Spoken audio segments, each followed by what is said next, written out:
Hi friends, ഞാൻ ഇന്ന് സംസാരിക്കുന്നത് ഒരു ബോളിന്റെ ലൈൻ ആൻഡ് ലെങ്ത് എങ്ങനെ ജഡ്ജ് ചെയ്യാം, അല്ലെങ്കിൽ നമ്മുടെ ഏത് കാലം ഫ്രണ്ട് ഫുട്ടിലോ ബാക്ക് ഫുട്ടിലോ കളിക്കണം എന്നതിനെ കുറിച്ച്.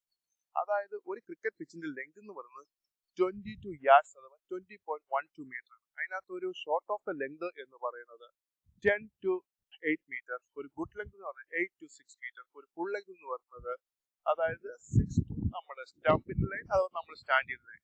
അപ്പം ഫുൾ ലെങ്ത് എന്ന് പറയുമ്പോൾ over pitch, full toss, yorker അങ്ങനത്തെ ബോൾ ആയിരിക്കും. ഇപ്പൊ ഒരു യോർക്കർ ആണ് മാക്സിമം നമ്മൾ അതിനെ ഡിഫീറ്റ് ചെയ്യാൻ നോക്കുക, ബാക്കിലോ ഫ്രണ്ടിലോ പോയി സ്റ്റംപിൽ കളിക്കുക.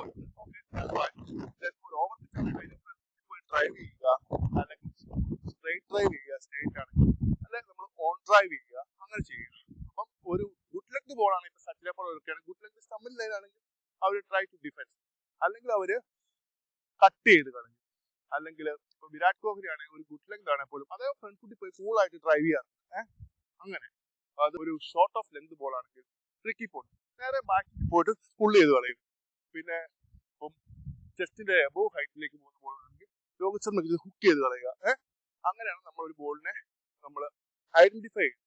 അപ്പൊ നമ്മൾ കണ്ടിന്യൂസ് പ്രാക്ടീസും ഡെഡിക്കേഷനും ഉണ്ടെങ്കിൽ നമുക്ക് ഈ സ്കിൽ ഇമ്പ്രൂവ് ചെയ്യും. മാച്ചിലേക്ക് ചെല്ലുമ്പോൾ നമ്മുടെ ബ്രെയിൻ ഇത് നമ്മൾ ചെയ്യുന്ന കാര്യങ്ങളെല്ലാം സേവ് ചെയ്തു. മാച്ചിൽ ചെല്ലുമ്പോൾ നമുക്ക് കൂളായിട്ട് ഒരു കുട്ടിലെന്ന് വരും, ഓക്കെ ഞാൻ ആ ബോളിനെ ബാക്കിൽ പോയി കട്ട് ചെയ്യാൻ പോകും എന്നുള്ള രീതിയിലേക്ക് നമുക്ക് ഷോട്ടുകൾ എത്തിക്കാൻ പറ്റും. അപ്പം ഇതിലൂടെ നമ്മുടെ ജഡ്ജ്മെന്റും നമ്മുടെ സ്കിൽസും ഇമ്പ്രൂവ് ചെയ്യാൻ പറ്റും.